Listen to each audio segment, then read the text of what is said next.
जो यूपीएससी का मेंस में पेपर 4 आता है बच्चों, बोले तो ethics, integrity and aptitude, right. इस पेपर के दो क्वेश्चंस मैं आपके सामने, जो 2023 का हमारा पेपर हुआ है, राइट, इसके दो क्वेश्चंस हैं जो मैं आपके साथ यहाँ पर बैठ के 5-10 मिनट, 15 मिनट, 20 मिनट जो भी हो पाता है वो डिस्कस करूंगा, ठीक है। तो आइए जरा सा इसको जानने की कोशिश करते हैं, ठीक है। Okay okay okay. सो पहले जो क्वेश्चन है वो है question number 2A, right, 2A।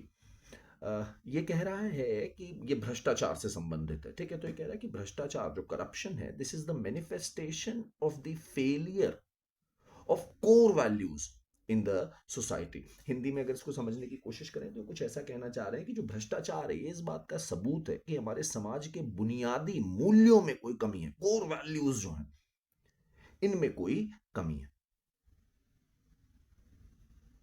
फिर ये कह रहा है आगे ये प्रश्न कि what measures would you suggest, मतलब आप ऐसा क्या कहना चाहेंगे जिनके आधार पर जो हमारे समाज के बुनियादी मूल्य हैं,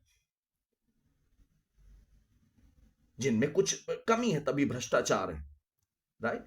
तो वो बुनियादी मूल्य हम कैसे बेहतर बना सकते हैं अपने, ये प्रश्न ये आपसे पूछ रहा है, ठीक है। और एक क्वेश्चन और गौर से सुनना, एक क्वेश्चन और बड़े गौर से सुनना बेटे, ये है क्वेश्चन 4B इसी पेपर का, 2023 का, 2A और अब 4B। 4B कह रहा है कि differentiate between moral intuition and moral reasoning and give suitable examples. Hindi में बोले तो नैतिक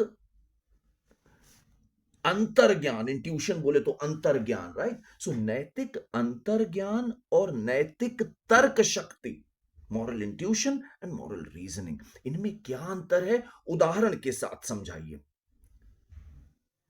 ये दो प्रश्न हमारे आपके सामने यहां पर इन्होंने सेक्शन ए में रखे हैं, 150-150 वर्ड में इनके आंसर हमको आपको लिखने, राइट। जरा सा समझने की कोशिश करते हैं बच्चे, ठीक है। मैं तुम्हें एक छोटी सी बात बताता हूँ यहाँ पे, एक छोटी सी घटना जो अभी कुछ ही दिन पहले मेरे साथ हुई। मैं इस समय जो है एक दूसरे देश में हूँ, मैं भारत में नहीं हूँ, कहीं बाहर हूँ। और एक घटना जो मेरे संग हुई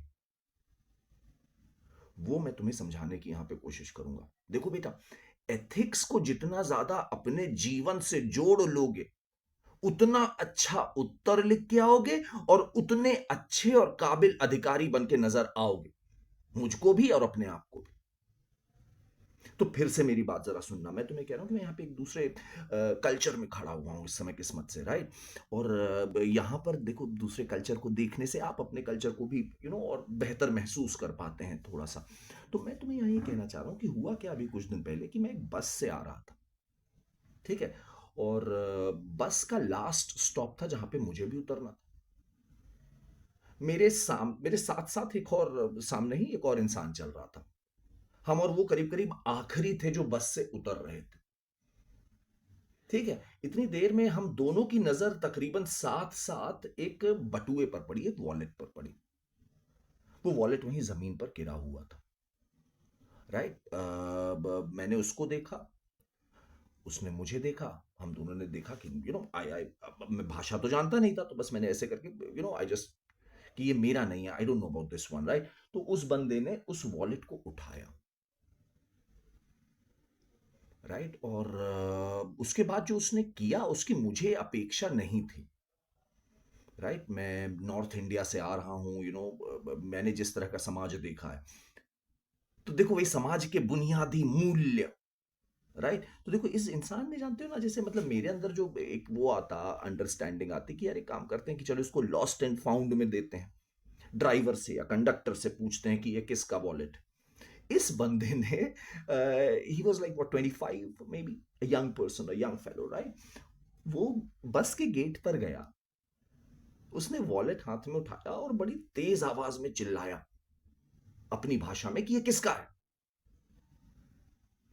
राइट। और आसपास जो सर्कल में जो उसका, जो जोन में जो लोग उसे सुन पा रहे थे, जो खड़े थे, उन्होंने और भी शानदार काम किया। उन्होंने न केवल अपनी पॉकेट्स चेक करी, They started shouting on their own. There's a wallet. There's a wallet. किसका खोया है? किसका खोया है wallet? किसका खोया है? And the decibel level like wave traveled. And within seconds, the guy who must have gone like what 50 meters ahead, he heard it. He checked his wallet. He came back running. He thanked this guy, and they shared a joke which I was not able to understand, but I smiled. They all smiled, and we went back to our work.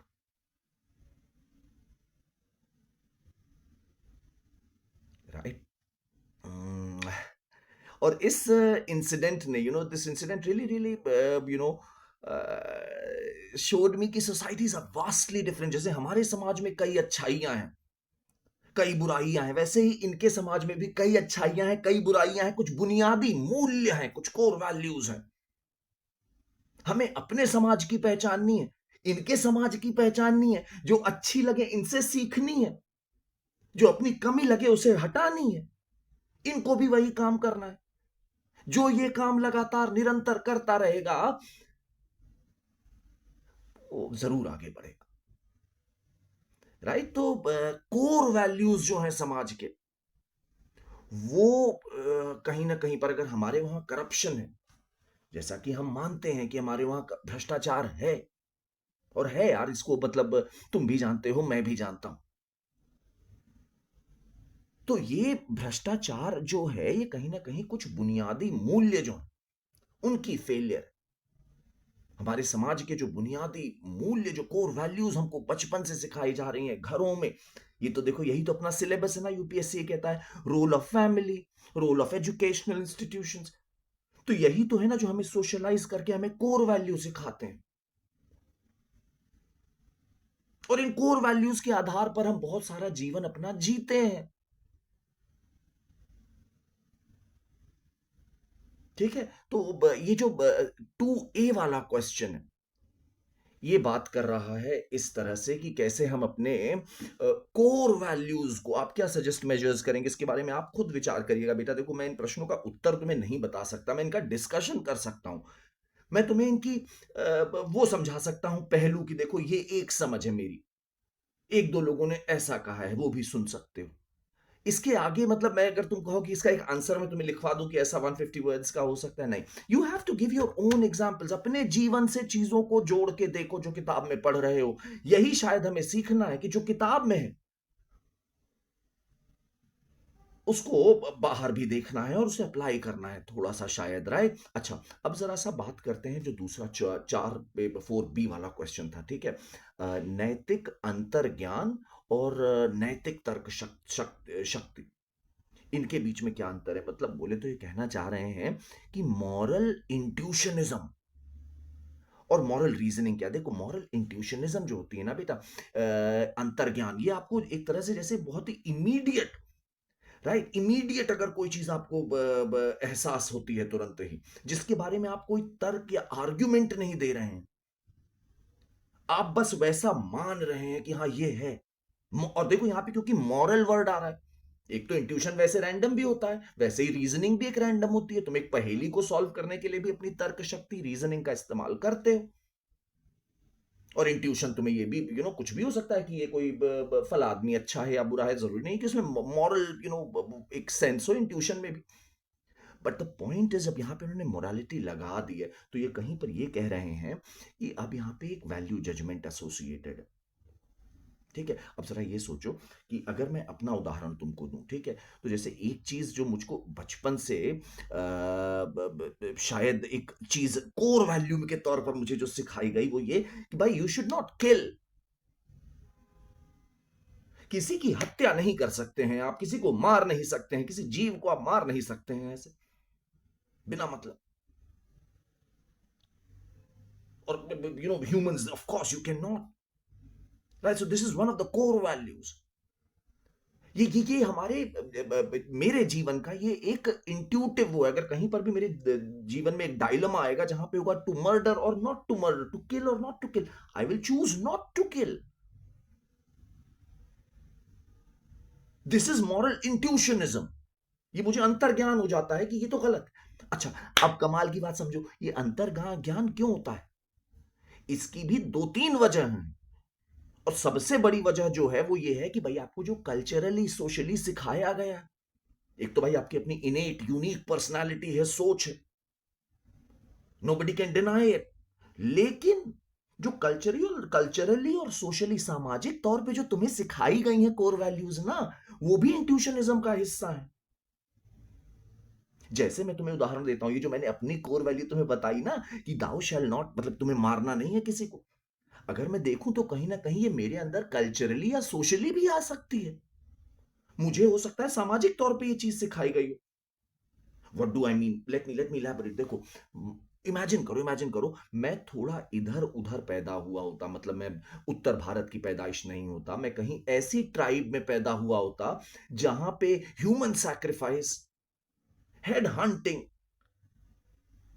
इस तरह की चीजें अमूमन और काम रोजमर्रा होती। अगर ऐसी जगह पे मैं पैदा हुआ होता, इस काल में मैं पैदा हुआ होता, उस काल में मैं पैदा अगर हुआ होता, तो इमेजिन करो मेरे लिए तो शायद किसी को मारना आसान हो गया होता, because I would have seen that throughout my childhood, throughout my formative years. So that would not have made it very, wrong for me. Do you get me? Moral intuitionism जो है ये भी कल्चरली और socially derived होती है, लेकिन ये आपको तुरंत एक जैसे दिस इज नॉन आर्ग्यूमेंटेटिव, इसके बारे में आप तर्क नहीं करते। ठीक है। जैसे अब अच्छा, अब दूसरा शब्द समझते हैं यहाँ पे। दूसरा जो हमसे डेफिनेशन मांगी जा रही है, वो मांगी जा रही है मॉरल रीजनिंग की, नैतिक तर्क शक्ति की। अब यहाँ पर दोनों का रिलेशन समझो और देखो कि क्या बात कह रहे हैं ये। रीजनिंग जब तुम करते हो तो तुम अपने कॉग्निटिव एबिलिटी का यूज करते हो।